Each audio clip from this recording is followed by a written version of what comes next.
पंजाब था।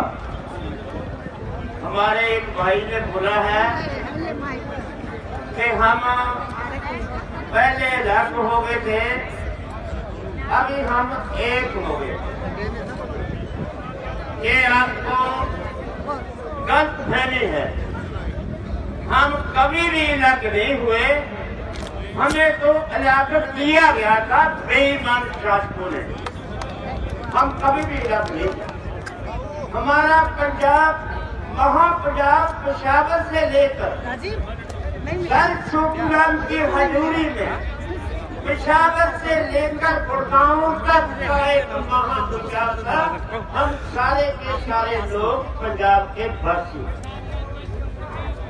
हमें पाट कर दो किया। पाकिस्तान भी हमारा हिस्सा था। पाकिस्तान की सर छोटूराम की मजाक के समय पेशावर हमारा हिस्सा था। लाहौर में सर छोटूराम की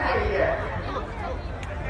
अभी इतनी बड़ी हस्ती का जब जयंती दिन मनाते हैं, जयंती दिन मनाने का दोस्तों कोई मनोरथ होता है। जयंती किनकी मनाई जाती है? जिन लोगों ने समाज के लोगों के लिए कुछ किया है, जयंती उनकी मनाई जाती है। जयंती के दिवस पर कुछ अहद लिए जाते हैं, कुछ पर्व किए जाते हैं। जयंती ये नहीं कि फूल माने पहनकर उनकी फोटो को सलाम करके उनके ऊपर उनके स्टैचू के ऊपर फूल चढ़ाकर जयंती मनाकर चले गए। ये मनोरथ कभी नहीं होता। हमारे से कोई हस्तियां जिन लोगों ने समाज के लिए कुछ किया है, वो हमारे से कोई आस करते हैं। आपको पता है, चर्चा है इस बात की कि छोटूराम के कोई पुत्र नहीं था, मगर वो कभी नहीं बोले थे कि हमारे लड़का नहीं है। वो आप सब लोगों को पेशावर से लेकर लाहौर से लेकर गुड़गांव तक सारे पंजाब के लोगों को अपने पुत्र मानते थे। उनके पुत्रों से फिर वो आस कैसा करेंगे? वो आस करेंगे कि जो काम हमने किया है, इस काम को सबसे पहले आपने करना है। उनका महत्वपूर्ण काम सबसे अच्छा क्या है? आपने समझे कि उनका सबसे बड़ा काम जो दुनिया के उस हिस्से में गिना जाता है, उस समय किया जब भारत के अंदर विदेशी राज की हुकूमत थी। जब अंग्रेजों की हुकूमत जहाँ पर राज करती थी, जिसके अंदर रहते हुए भी वो लोग सर छोटूराम ने रुतबा हासिल किया। एक विधानसभा के अंदर एक राजमंत्री का रुतबा लिया और रुतबे रहते हुए बड़ा फैसला किया कि किसानों की जमीन, उनकी घोड़ी, उनका बैल, उनका गड्ढा, उनकी लवेरी मज, उनके घर के खाने वाले दाने और रहने वाला मकान कोई कुछ नहीं कर सकेगा। और जो लोग काश्तकार हैं, जो लोग काश्तकार हैं, वही जमीन के असली मालिक होंगे। जो काश्तकार नहीं करता, जिनका खेती से कोई संबंध नहीं, वो जमीनें नहीं ले सकते। इतना बड़ा कानून अंग्रेजी हुकूमत की हाजिरी में, विदेशी हुकूमत की हाजिरी में सर छोटूराम ने बनाया। क्या हमारी हुकूमत ये कानून बना सकती है?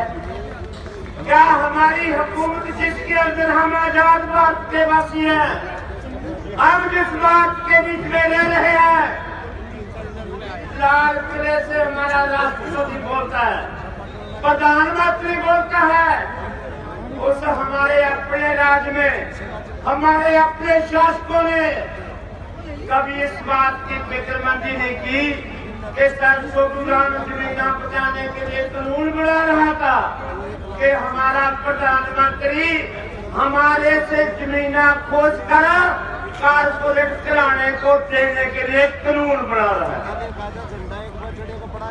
और हम सड़कों पर बैठे हुए हैं। हम सब के पैरों पर बैठे, हम सब छोटू राम की जमीन के ऊपर बैठे हुए हैं और फरियाद कर रहे हैं कि जमीन हमारे बच्चों की रोटी है, इसको जाने नहीं देंगे।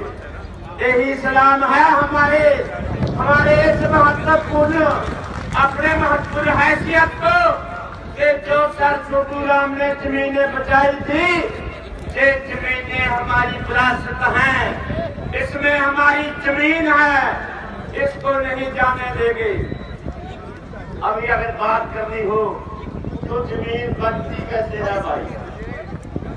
जमीन हाथ जोड़ने से नहीं बनती है। जमीन के ऊपर कत्ल होते हैं, जमीन बचाने के लिए सिर जाते हैं। अगर कोई शरीक जमीन को हटवाता है तब फैसला जल्दी हो जाता है, क्योंकि अकेले की टक्कर होती है। जब कोई सरकार फैसला करती है तो समूह लोगों की टक्कर एक हुकूमत के साथ होती है। जब हुकूमत के साथ टक्कर होती है फिर ये जायजा बनाना पड़ता है कि इतनी बड़ी बेमेसी टक्कर के साथ युद्ध में लड़ाई कैसे करें, इस बात का सवाल होता है। हम हथियारबंद नहीं हैं, हम खाली हाथ लोग हैं, हम गिफ्ट करने वाले हैं, हम गिफ्ट करके सकने वाले लोग हैं और हमारी रोटी के ऊपर हमला सरकार ने बोला है।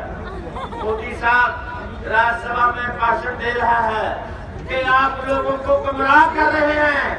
आप कानूनों में बता दो कि कोई भी एक लाइन लिखी हो जिसके अंदर लिखा हो कि किसानों की जमीन ली जाएगी। अभी सब पूछना चाहते हैं मोदी साहब को कि आपने हरी क्रांति लेकर आए, हरी क्रांति भी आपकी एक पॉलिसी थी, एक ऐसी नीति थी जैसी नीति ये है। उस नीति ने अकेले पंजाब में 2 लाख परिवारों की जमीन छीन ली है। उसने हरी क्रांति बोल रहे हैं 1 लाख करोड़ रुपया कर्जा अकेले पंजाब के किसानों से है और 2.25 लाख करोड़ रुपया पंजाब और हरियाणा के किसानों से चढ़ गया है और 12 करोड़ रुपया हिंदुस्तान के किसानों के ऊपर कर्ज पड़ा हुआ है। 12,000 लोग हर साल खुदकुशी कर जाते हैं। ये आपकी हरी क्रांति की देन है और एक और हरी क्रांति लेकर आ रहे हैं। हमें बोलते हैं कि आपकी जमीन की खोसी खेत आपसे नहीं जाएगी, कोई लाइन नहीं लिखा कि आपकी जमीन ली जाएगी, उसमें भी नहीं लिखा था कि आपकी जमीन ली जाएगी। अगर जमीन नहीं है तो हमारे पास आप हमारी मार्केट है, सरकारी मार्केट पहले से बड़ी हुई है। किसने मांग किया था आपसे कि हमें प्राइवेट मार्केट दो? कब बोला था हमने कि हमें प्राइवेट मार्केट की जरूरत है? आपने प्राइवेट मार्केट हमारे मत्थे में भर दिया। हमें नहीं चाहिए आपकी प्राइवेट मार्केट, आप ले लो अपने प्राइवेट मार्केट को। प्राइवेट मार्केट का क्यों भेजा है? आपका कानून लिखता है कि ट्रेड एंड एग्रीकल्चर को हम आजादी देते हैं। ट्रेड क्या है? ट्रेड व्यापार है, एग्रीकल्चर खेती है, दोनों को आजाद करने की बात करते हैं। अरे भाई, खेती को आजाद करने की बात तो कभी किसी ने की नहीं है। खेती को आजादी कैसी देते हैं? लिखता है आगे ये खेती करने वाले को अपनी पैदावार करके खाने सामने का आजादी है। पंजाब में बेचो, गुजरात में बेचो, केरला में बेचो, बेचो या ना बेचो, आपको आजादी दे दी मोदी साहब ने। जहाँ पर मर्जी रखो, अगर कम दाम पड़ जाती है बदलो, आप घर में रख सकते हैं, आपको बेचने की जरूरत नहीं है। ये आपकी जाती है, ये खेती करने वालों की जाती है। और व्यापारी को आजादी दी है कि जितना मर्जी जहां मर्जी मार्केट से माल खरीद लो। माल खरीदने वाले को 8.5% टैक्स की छूट है। जितना मर्जी माल खरीद कर जमा कर सकता है। आपका कानून उसको जमा करने की आज्ञा देता है। बोलो आजादी किसकी हुई? किसान की आजादी किस काम की है? जिसकी गेहूं अभी निकली नहीं है, जिसका सरसों अभी पका नहीं है। जब वो सरसों पक गया तो आप जितने बैठे हैं भाइयों, आप में से कितने लोग हैं कि सरसों की फसल का अगर एक बीमा हुआ तो आप मार्केट में नहीं लेकर जाएंगे? आप में से कितने लोग हैं कि सरसों जाकर केरला में बेचेंगे? जो आप में से कितने लोगों की पहुंच है जो बंदरगाहों तक जहाजों में अपना माल विदेशों को बेच सकते हैं? मेरे ख्याल में एक भी आदमी नहीं मिलेगा, एक भी आदमी आप में नहीं है। और ऐसा भी कोई किसान नहीं है, कोई बिरला होगा जिसने बैंक का कर्जा नहीं देना। ऐसा कोई किसान बिरला होगा जिसने आरती का पैसा नहीं देना। आप 6 महीने मसा निकालते हैं, फसल आने पर छोड़ देंगे। लड़की का ब्याह फसल आने पर करेंगे। मकान पाना है फसल आने पर करेंगे। फसल मसा आती है, 6 महीने बचा लेते हैं। जब 6 महीने हो जाते हैं फसल जिस मर्जी रेट पे आपने फसल कभी दोस्तों बेचा नहीं है। फसल गिरा कर आते हैं, फसल गिरा कर मार्केट में वापस होते हैं। हमारी रेट हमारी बात होती है, हमारी चीज होती है, हम उसके मालिक होते हैं, उसका रेट हम खरीदार से पूछते हैं। तो कैसा बचेगा किसान? जब तक एक प्राइवेट प्लेयर मार्केट में आ गया, सरकारी मंडी फेल होगी तो जो सरकारी रेट मिलता है सरकारी रेट नहीं मिलेगा, क्योंकि प्राइवेट प्लेयर को 250 रुपया एक क्वार्टर में टैक्स की छूट है। अगर 50 रुपया 100 रुपया एक क्वार्टर में अगर बदल देता है प्राइवेट प्लेयर तो आपकी कोई भी ट्राली सरकारी मार्केट में नहीं जाएगी। क्योंकि मैं किसान हूँ, मुझे मालूम है इस राज्य में आप प्राइवेट प्लेयर के पास जाएंगे, अनाज का एक भी दाना सरकारी मार्केट में नहीं गिरेगा। जब मैं हरियाणा से बात करता हूँ, हरियाणा वाले भाई हमें बात करते हैं कि हमें एमएसपी की जरूरत है, हमें तो सिर्फ एमएसपी चाहिए, हमें कानूनों से कोई लेना देना नहीं। अभी एमएसपी भी खड़ा हुआ है, सरकारी खरीद भी खड़ी है, दोनों खड़े हुए। अगर पार्टी में कोई माल ना गिरा, अगर मार्केट के अंदर कोई माल ना आया तो सरकारी खरीद क्या करेगी? एमएसपी क्या करेगी? जब सारे का सारा माल पककर प्राइवेट मार्केट में चला गया तो सरकारी खरीद और एमएसपी का कोई फायदा बनने वाला नहीं है दोस्तों। इसलिए ये नहीं कहा जा सकता कि ये कानून आपका नुकसान नहीं करते। ये सिर्फ पंजाब के लोगों का नहीं, ये सिर्फ हरियाणा के लोगों का नहीं, ये हिंदुस्तान के सारे लोगों का नुकसान करते हैं। इसलिए इन कानूनों के खिलाफ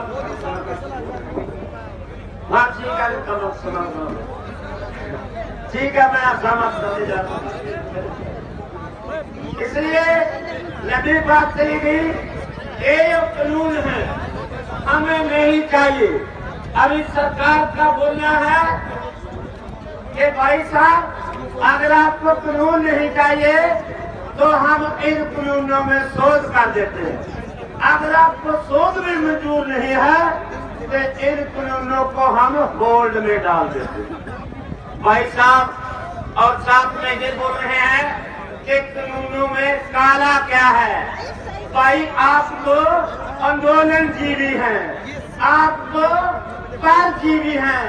अरे भैया, ये हिंदुस्तान में से जो अंग्रेजों को बाहर निकाला है तेरे फूफों ने निकाला है क्या?